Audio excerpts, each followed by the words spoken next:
it has become a part of our daily development. Like we are using it in uh, MAUI. Now MAUI is a new platform where we will be using XAML for interface. Another like still like there are huge applications, those are built on WPF, so they also need XAML, also like universal window platform. So these all applications actually need XAML to have an interface. Even Xamarin's forms, they are also using XAML language for interface. So today Mr. Matt will show us how to use it like a 2023. It means like he might be coming with some way we can use it easily. And yes, introducing him, he is also a Microsoft MVP. And let's now welcome him for this session. Yes, Mr. Matt, now you can share your screen. Hello, everybody. Oh, um, let me just find the right thing to share. Yeah. Hopefully that's the right thing, and you can see my lovely title. Is that what you're seeing, Okay. Ridwan? I can Yeah. never So tell. I don't have enough monitors to keep track of everything. It's tricky. Well, hello, yeah, everyone. it's okay. Yes. So now your screen and plus your video is both is live. So now you can go on. Thank you. Okay, brilliant. Thank you. Hello, everyone. That introduction was amazing. It's like I don't need to set the scene anymore. You know what XAML is. You know why this is important. So I had this realization a couple of years ago that I was still writing XAML pretty much the same way that I was writing it in 2006 when it was brand new, 2007 when it came out. And I also realized that everyone else is as well. And I kind of wondered if that was the best way to go. And so rather than talk about something that's brand new in .NET, I'm going to cover some conceptual stuff about XAML, but it applies to many things people are writing today, like MAUI, like WPF, like WinUI, people still writing UWP, people writing Avalon, Uno, anything else that uses XAML or is mobile and desktop that's creating a native UI that isn't using HTML, you're probably writing XAML. And so let's think about how we could be writing XAML better. That's my theory, and that's what I'm going to talk about today. So every year,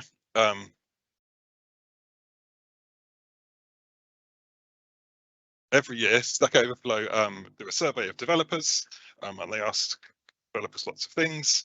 And one of the things I noticed in someone's analysis of this is that they were able to classify languages into loved and dreaded. Loved languages are new and or have great tooling, and pretty much everything else falls under dreaded. Now, it's fair to say that XAML isn't new, 16, 17 years old, and the tooling isn't brilliant. So I don't know if I'd call it dreaded, but it's definitely not a loved language. So what can we do about this? So one thing people do is say, well, XAML isn't great. I really like C#. Let's do things in C# instead. And here's an example of creating some UI in C#. Now, one of the problems I have with this is, well, the tooling for creating UIs in C# isn't great either. And their response is, oh, we can create tools to make writing UIs with C# even better and easier. But then I think, well, why not create tools for working with XAML? Because we already have loads of XAML. We don't want to rewrite all the XAML we have in our existing applications. We might know and be really familiar with writing XAML. Can't we make that better? Can't we make the way we write XAML better? And so that's kind of some of the things I'm going to be showing you. So this is the XAML from the MAUI markup library. It's from their sample. And what this is doing is creating a data template, which has 2 lines of text in it. And that kind of feels like a lot of code for 2 lines of text. So what I did, I'm not familiar with this, not overly familiar with this. I'm not as familiar with UI in C# as I am with UI in XAML. So I kind of turned this into XAML to see what it looks like. And the first thing I noticed that it's fewer lines of text. And you might notice that there's some weird line breaks and wrapping, but this is the same line breaks and wrapping as on that last example. So where I've got multiple attributes on a line, they did that as well. So already I've got less text. But I can look at this and I can see things more clearly, more easily. Partly that's due to the colorization, partly that's due to the familiarization. But what I see here is, well, actually there's loads and loads of issues with this XAML. I could make this smaller and better in inverted commas, easier to read, easier to maintain. So maybe just jumping to C# right now isn't the best solution. Now, I've been using XAML for a long time, and when I do complicated things, I do create some of that UI in C#. I'm not saying you should do everything in XAML. I'm not saying you should never do things in C#. I'm saying maybe absolutes aren't the best solution. Let's find a happy place in between, and let's make those experiences as good as we can. So I want to ask the question, what if we treated XAML like any other text-based file that's compiled in our application? Forget it being XAML, forget any experiences you might have had. At a basic level, we have text files, or we have files with text in, we compile them into our applications in some way. Now, depending what you're building for, you might have lots of C#. If you're building for the web, you probably have C# and HTML and CSS and JavaScript. What if we look at some of the commonalities with those and apply those to XAML as well? In a sense, we're treating XAML like a proper language.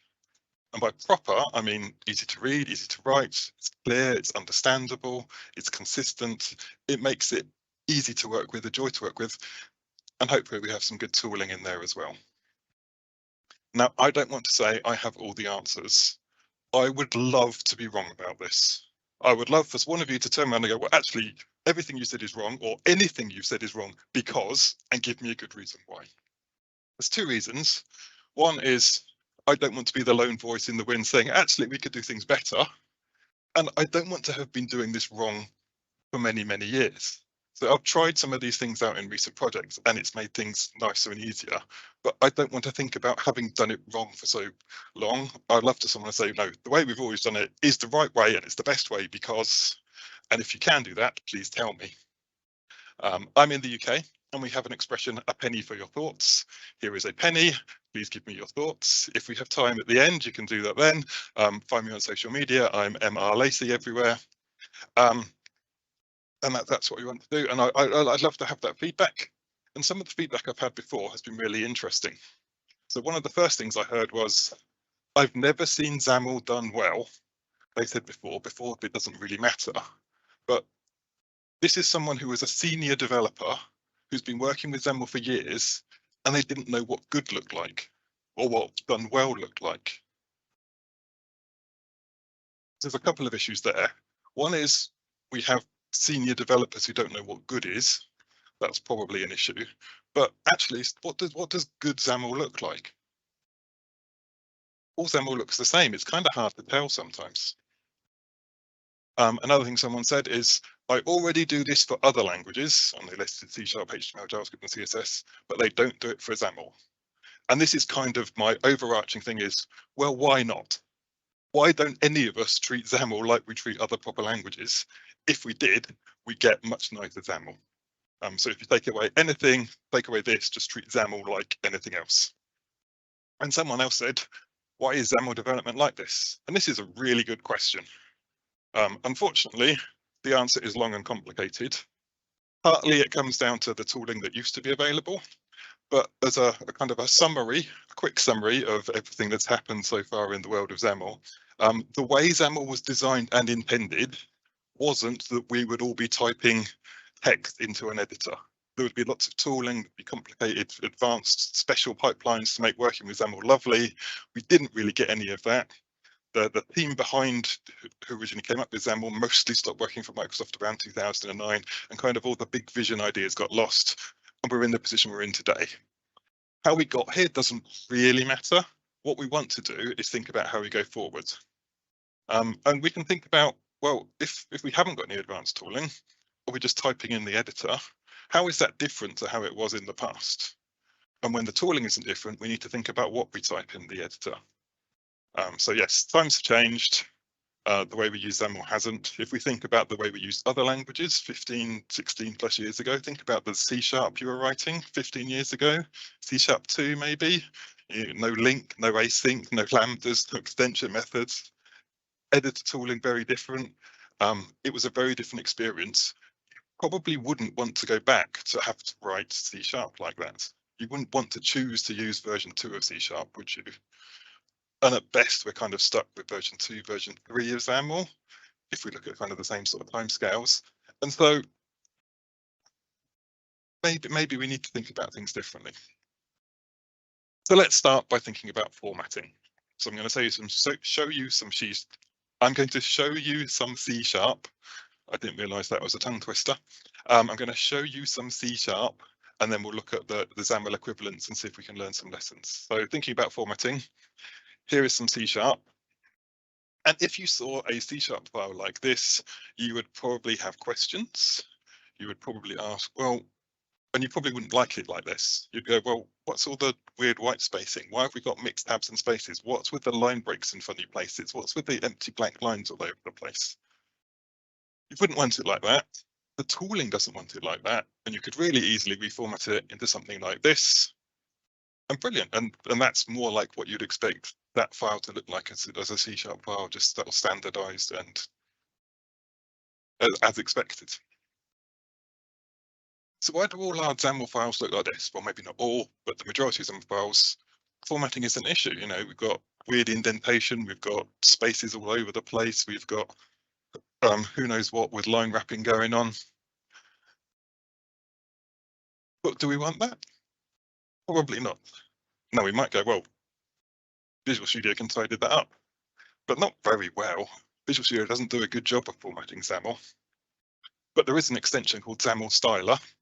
It mostly does formatting, so maybe the name's not the greatest, but it's XAML Styler, and it gives you loads and loads and loads of control over how you format your XAML. It makes it really consistent, and consistent code is easier to work with. And it's a free plugin you can get for Visual Studio. It's also available, I think, for other IDEs, but also you can have it as part of your build pipeline, so you can just automatically tidy up all the code, so all your code looks lovely and formatted the same. Something like this. You know, we've got consistent indentation, we've got consistent formatting, we've got the attributes in a consistent way. It's just simpler and nicer to work with. And once we have consistently formatted code, it's easier to see changes, it's easier to see issues. So that's a really good thing to have just as a starting point. As you know, table stakes, our code looks the same and it's not a horrible mess. So when we come to looking at changes, we've no idea what's happened. Let's push it on a bit further. Let's think about responsibility, and particularly about the single responsibility principle, part of the solid guidelines. Sometimes they come under a bit of criticism, but I don't think anyone has any real issue with the idea that single responsibility is a good thing. Here's a version of the classic example of something which has got too much responsibility. We're in a C# method, and our place order method is doing lots of things. Here we see, so we're doing some validation, we're interacting with other systems via this add invoice thing, we're interacting with the database, we're interacting with our mail service. It's doing too much. Now, this is a fictional example, and I was originally going to make it bigger, but if I made it bigger, I couldn't fit it on the screen so you could read it. And a quick aside, why is that acceptable for a XAML file? We make these massive XAML files which you can't see and you have to scroll. Back to that. But here we go. We've got our a big C# file doing too much. So we wouldn't want that. We're going to get rid of it. We refactor that, we do it differently. So let's now think about some XAML. Here is a mock-up for an application we want. We're going to write the XAML for it. But my application, all I want in the bottom right-hand corner is 3 buttons in a row, and they're going to be A, C, and B. Well, how would you do that? Well, I don't think it's unreasonable to expect lots of people to do something like this. Here we've got our buttons, they've got their content and their positions, so they're nicely in a row at the bottom right hand corner, assuming the grids are defined as necessary. And that's fine, okay, but now what happens when I come and I want the button B between button A and C? Not an unreasonable request, but to make that change, I've got to go in and change button C and button D because they've got rows and columns that need changing and margins that need changing.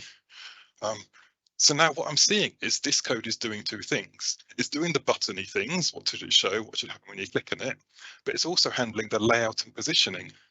And that kind of feels like 2 responsibilities. What if instead we had something like this? So I've got my row of buttons container. We'll come back to that in a minute, but it's taking care of the layout and the positioning. And within that, I've got my 3 buttons. Now what happens if I want to add a button B between button A and C? Where would I do that? Would I have to change anything else? No, it becomes really easy. I don't need to touch any other controls just because I'm adding something new. I can add the button E at the end. Again, I don't need to touch or change anything else at all. And what's my row of buttons? It's not a standard control. It's something I've created, but it's something really simple. I just wrote, what's that, 4 or 8 lines of code, depending on how you count them. It's a little bit of C# I've just inherited from a stack panel and said, this is for my row of buttons. What I'm trying to do is give some meaning and some explicit understanding, some semantics to my control, so we can see what's happening and understand how to use things and understand where they should go. Now, you might look at that and go, but what about grids? We do everything in grids. If we do this, don't we end up with fewer grids? And yes, you will. But I don't think that's a big issue. If you are writing your markup in C#, you will quickly find you use fewer grids. That's fine. I'm not saying get rid of grids. I'm saying maybe this is more helpful instead. But then you might say, we use grids for performance. And I say, yes, grids can be more performant. But is that the biggest bottleneck in your application? Are you using grids specifically for performance? Or are you using grids because you've always used grids and just that's the standard? Now, if you need it for performance, absolutely use grids. But if you're trying to get, unless you're trying to get the absolute maximum performance out of everything, I would suspect there are probably other places in your code where you're not doing everything for maximum performance. And maybe if performance is the biggest issue, you could start by looking there instead. But of course, you know, it's up to you. I'm not saying you have to use one thing or the other. I'm saying maybe this would be easier to read and easier to work with. And you might say, but grids use lots of attached properties. Are you saying get rid of attached properties? I'm saying, no, don't get rid of attached properties where they're necessary. Attached properties have lots of uses, but if you're using attached properties as an excuse to combine lots of functionality, lots of different responsibilities together, then maybe it's the issue with responsibilities being combined together that's the problem. It's not about attached properties. And here's my row of buttons again. Now look at the name row of buttons. How do you think it lays things out? Do you think it lays them out horizontally or vertically? Well, I hope the row name suggests horizontally. And what should go in my row of buttons? Yes, buttons. If I have a thing called row of buttons and it's got a whole load of different controls in it, images and text and all sorts of things, hopefully that would raise some flags when you're looking at the code to go, maybe this isn't being used as it was intended.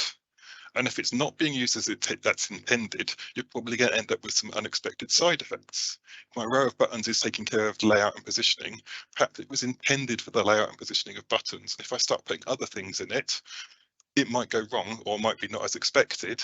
And therefore you might need to look at the code. We've added semantic meaning to what the row of buttons should do and what it should contain just by giving it a name. So let's think some more about naming. Again, let's look at some C#.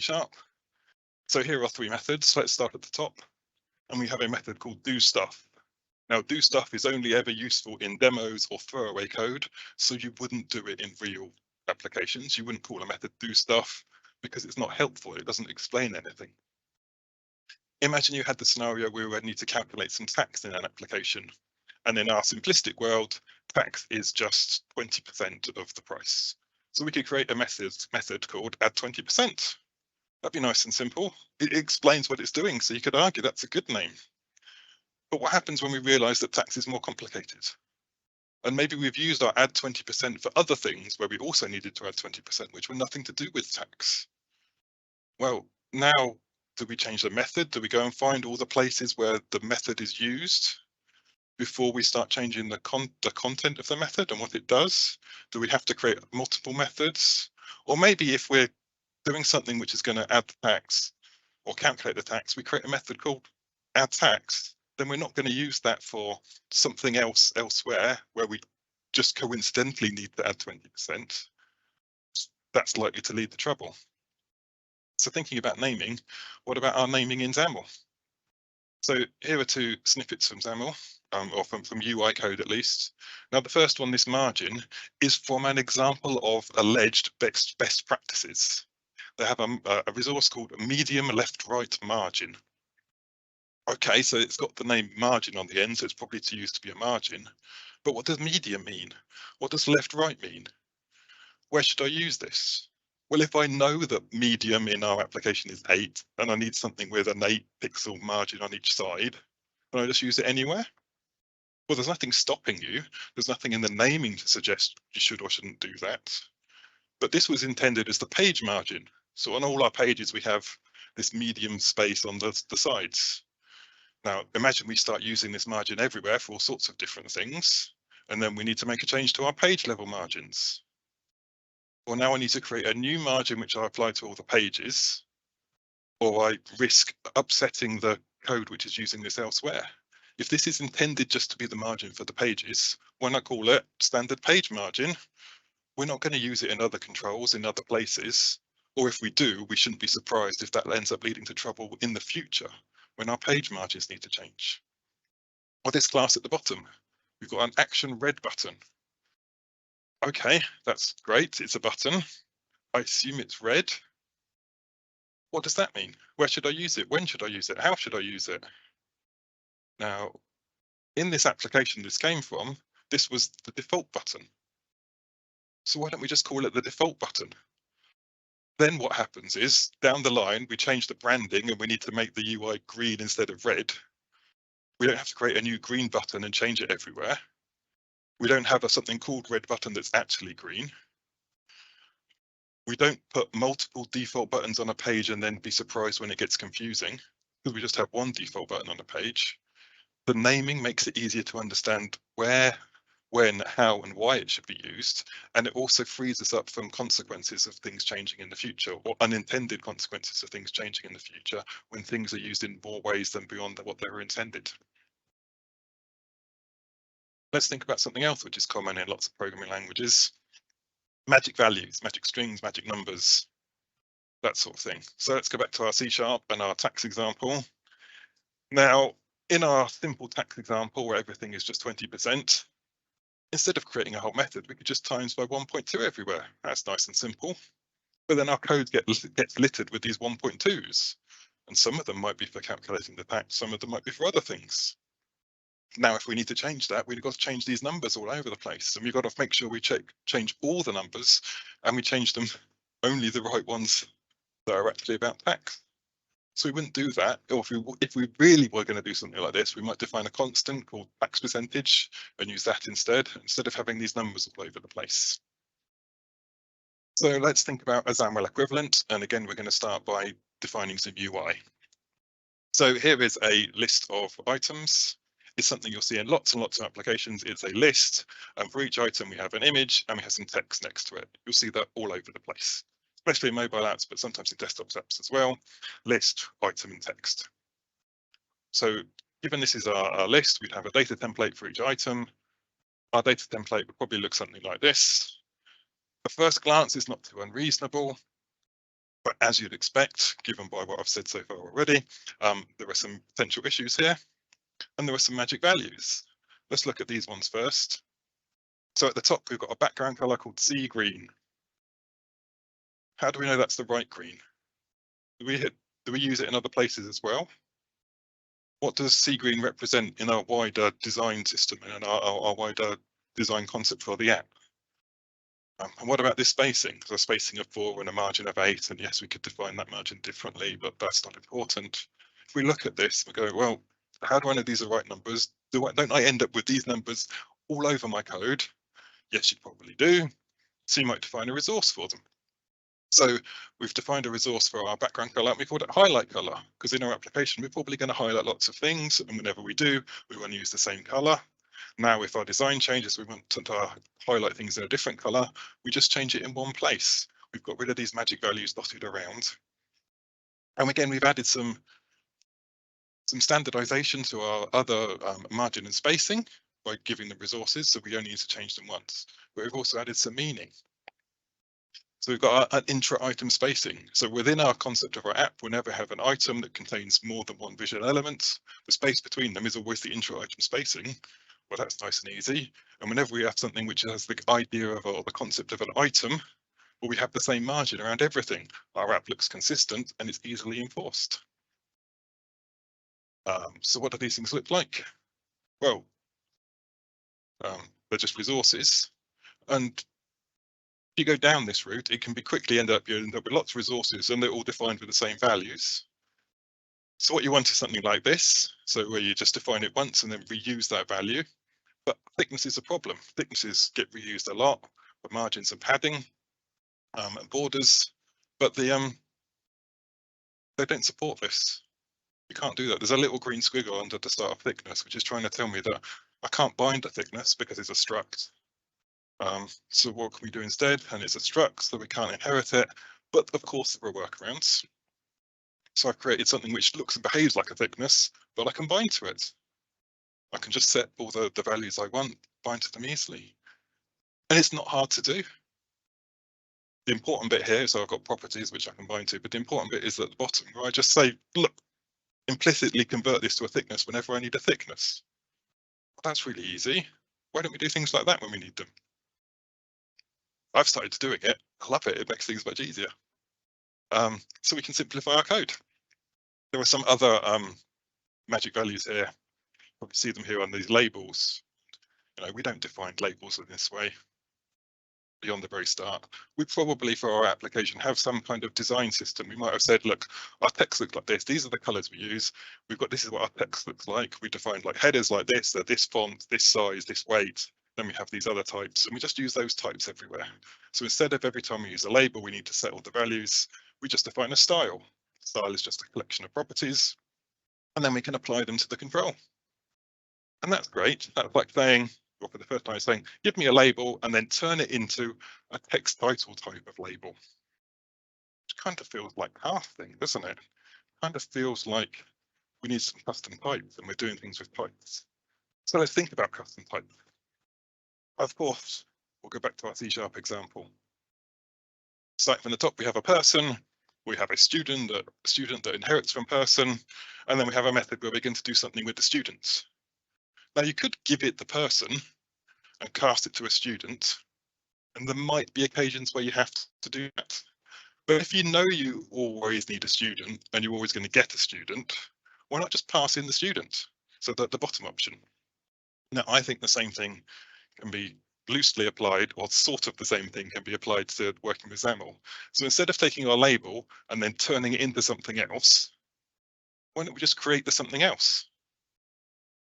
So here I've got 3 new types, a title, a subtitle, and default. And you missed it, but I also changed the border. And what are these things? Oh, sorry, overclicked. So these are just simple types where I automatically apply the style.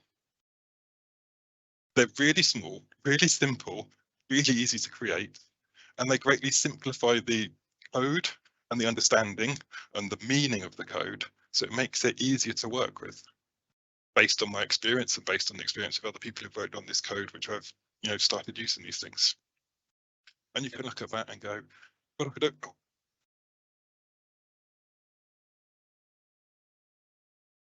Sorry, you can look at those types and go, well, I don't want to have to create all those types myself. And when I started out, I did, and I created over 100 of them, and it wasn't really that big a deal. Cut and paste a few lines of code and change the names and the types. But they wouldn't want to do that forever. So we just create a tool that does it for us. So this is a bit small and hard to read, but I'll show you a bigger version in a minute, but if you can just sort of bear with. So on the left, we have the XAML defining our styles and things. And on the right, we have equivalent types. So if we work down the, I don't know if you can see the mouse, but if you work down the list on the left-hand side, we've got a couple of colors, we've got a brush defined, and then some styles for buttons, some explicitly and one implicitly on the very bottom. And if we come across to the other side of the screen to our C# file, we see working up, we have an error button, just inherits the error style, applies the error style, a super standard button, and then we get a collection of brushes and colors, which just have the names of the colors we've defined. Because if you start working in codebehind for UI, actually having the names of the brushes and the names of the colors is really useful, because you don't want to be having these magic strings of this is a string which is the name of a resource everywhere. It's much nicer and easier to work with constants. Then if you have things like we have with a secondary color, where if you'd noticed that there's a capital O randomly for some reason, that's the kind of typo that could lead to all sorts of issues if you don't spot it. And so you might have strings with secondary color, and some of them are uppercase O and some of them are lowercase o. And you don't want that because it leads to problems and it's a faff to change. So if we have a constant we can use instead, that makes that code much easier. So this is a slightly bigger version, so you can see at the top where we've got the style and just the equivalent class developed beneath it. But these, and I've said these were generated, and these are generated by creating a custom tool. Actually really easy to do. And here I've created one for my WinUI project called WinUI Resource Generator. Simple. Why don't we do things like that? Now, you might look at that and go, but WinUI 3 has field types. You can't do that inheritance. Well, yeah, so I just create a facade around my text block. Here I've called it RX text block, and it has that same implicit conversion underneath. And I set the style slightly differently, but you know that's not a reason not to do it. You might look at that and go, well, actually, I know that in MAUI, the way you interact with merged resources that come from merged dictionaries at an app level and cobehind is different. And I go, yes, it's different, and I don't agree with their arguments for why it's different, but it is. But we can work around that. This needs a little bit of code. Of course, you wouldn't write that little bit of code over and over again every type. Just create a little helper that does that. And that's easy. I've got my little custom type, I've got my helpers. And unless, and so I've made these things for my own use and for the projects I work on. And I started out by saying, you know, I want people to tell me this is not helpful and not useful. And people are actually telling me, no, actually, we want these things. So I'm going to make them open source, unless someone can give me a good reason not to. But it's just taking a little bit of time to make them lovely and of a quality that other people can bear with. So that will come soon. But if that's going to be useful, you know, so you can follow me on the socials, as they say, and you can see when that becomes available. But we can do that, and I did something like this in this big project we worked on. This is the design that we were given. You know, this is, you can't see the details. The details aren't important. What matters is there are loads and loads of pages here, and if you stare really, really carefully, you might notice that there is lots of commonality. And on about half the pages, they all had the same basic structure, which was this custom bar at the top of the screen, which sometimes had text and navigation and sometimes had icons and things in it. And so rather than create the same grid with the same row definitions on every page, created a type, which had the spacing which we needed, the details of which don't really matter. Well, we had this grid for page with navbar. So if our page had a navbar, this is the grid we use. And we applied it something like this. So instead of just a grid and redefining the margin or the row definitions every time, just use this, made it nice and simple. We had our navbar where we could put things in it. So here we've got some icons in an icon container. So the icons don't have to worry about where they're laid out and how they're spaced. And then just our regular content underneath. If I was doing this now, I'd probably go even further. Maybe have a different page. But you know, that made this code much easier to work with. And code that's easier to work with means we can make changes faster, we can write the code faster, we can fix bugs faster. We had other benefits. You know, when the designer said, well, actually, I want that top nav bar to be a bit bigger. So rather than go around all the pages and change all the values, we just changed it in one place. Lovely. And yes, so we created loads of types. And you might say, what about managing all those types? And I'd say, well, those types are C# classes. Do you have a problem managing lots of C# classes? There are solutions for that, you know, folders and namespaces and things, and they can be applied again. I don't think that's really an issue. I'm going to cough again, excuse me. So let's put this all together. All these little ideas into an application you might have seen before. So this is the application that you build as part of the .NET MAUI workshop. Apparently hundreds of thousands of people have built this app, so some of you might find it familiar. On the left, we have a list of items. You've probably seen something similar before. Image on the left, some text on the right. You can scroll it and there's some buttons. And on the right-hand side, we have the details for the item when you click on it. And there's some buttons, an image, a button, and some text. So let's look at the detail page specifically. Here it is. Well, here's some of it, because formatting's obviously dreadful. We get less than half of it on the page. Let me reformat it for you so you can see it. If we squeeze it all onto one page, we can do this. You can see there's quite a lot of text. Probably looks sort of familiar if you work with XAML, just because you're used to seeing a screen with a whole load of text and properties with loads and loads of attributes. There are some comments in there to try and make it a bit easier to understand. But rather than that, I'll wave my magic wand and we'll turn it into something else. So applying all the lessons we've learned so far. Now the text's bigger because it's a lot smaller. And you'll notice that there's a big block of text at the top because that's stuff we have to have. But actually, there's a lot less on that screen. Actually, there are 7 elements of XAML. And if you look at the image on the right, there are 7 things on that image on the right on our screen. So we've got a direct mapping between what we have in the code and what we have on the screen. We have this custom vertically scrolling page because rather than have a page which contains a scroll viewer, which contains a vertical stack layout, just combine it all into one. So instead of setting the content on my page, I'm just automatically digging in and getting to what we need to do, hiding all the bits we don't need that make it more complicated, that make the file bigger unnecessarily.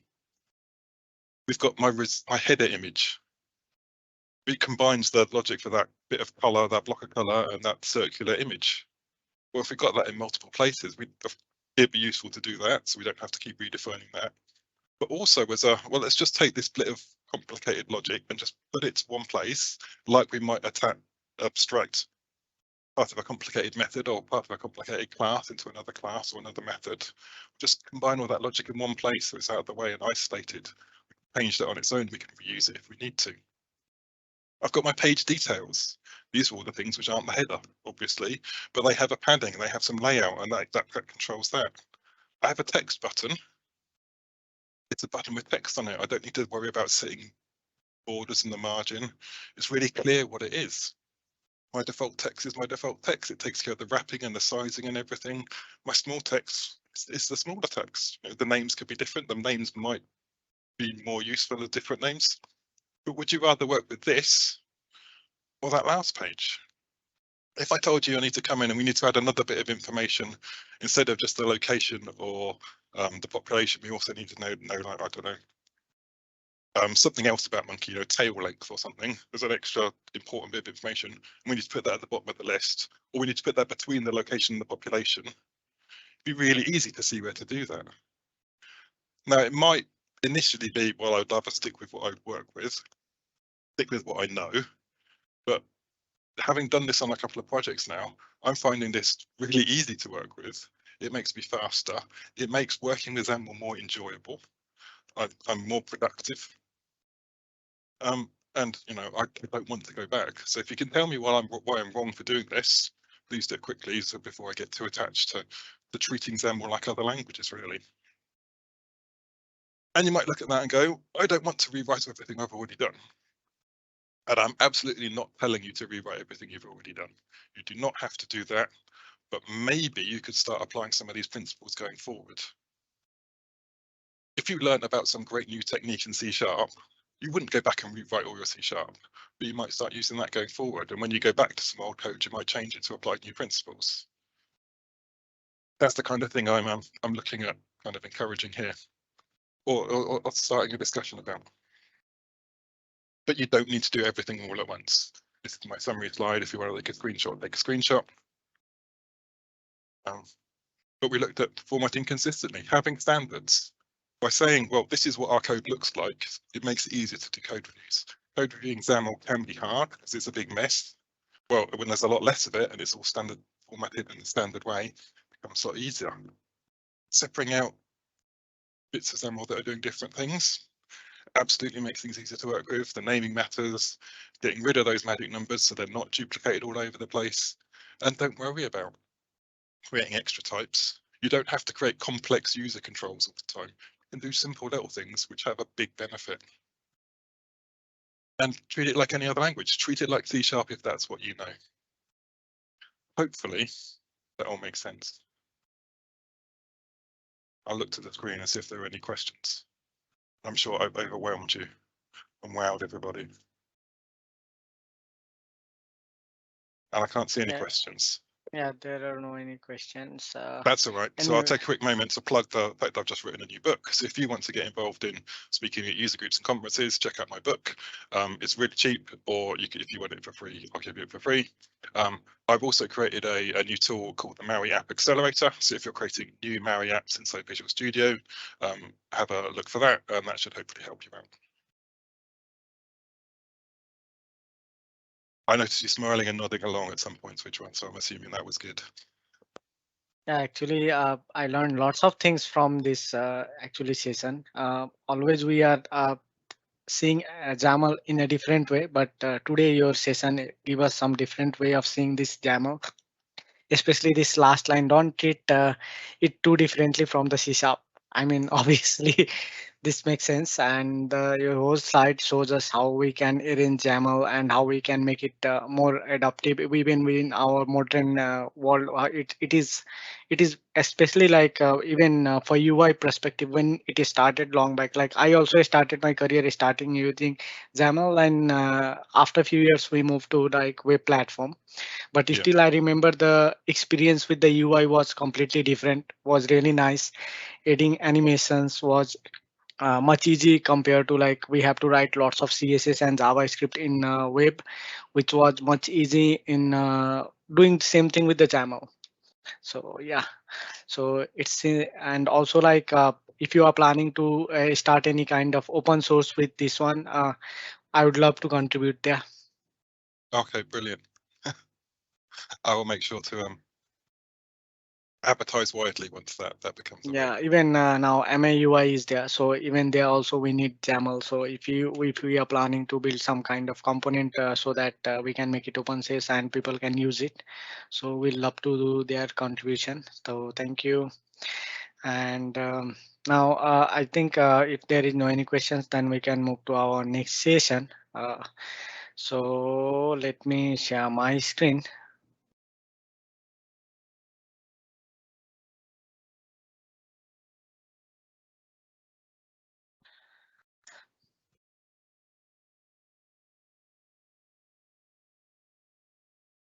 Let me just switch the live. Yes. Yeah. So